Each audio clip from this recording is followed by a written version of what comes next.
এই কেকটা বানাতে গিয়ে কিন্তু আমার সেই ফার্স্টে যখন কেক বানানো শিখেছিলাম সেই টাইমের কথা মনে পড়ে যাচ্ছিল। কারণ সেই টাইমে আমি যখন কোনো ডেকোরেশন করতে পারতাম না, এটাই আমার কাছে সহজ বলে মনে হতো, আর বারবার এই ডেকোরেশনটাই আমি ক্রিয়েট করে ফেলতাম। তো আসলেই আমার শেখাতে অনেকটা খুঁত ছিল।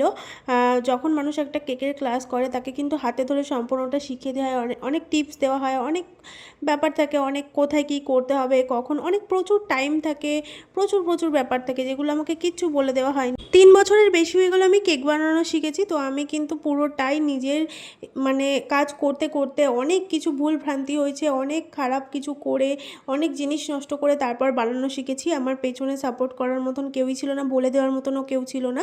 মানে বলতে গেলে ওই নামেই একটা কেকের কোর্স করেছিলাম, বাদবাকিটা সবটা আমি আজকে যত পর্যন্ত পুরোটাই নিজের ইচ্ছেতে নিজেই অনেকটা কষ্ট করে আজকে এই জায়গায় এসেছি। তো যাই হোক, এই ছিল কেকের ফাইনাল লুক। আর সেই দিন এই কেকটার অর্ডার ছিল। ভালো লাগলে একটা সাবস্ক্রাইব করে দিও। দেখা হচ্ছে নেক্সট ভিডিওতে। আজকের মতো টাটা।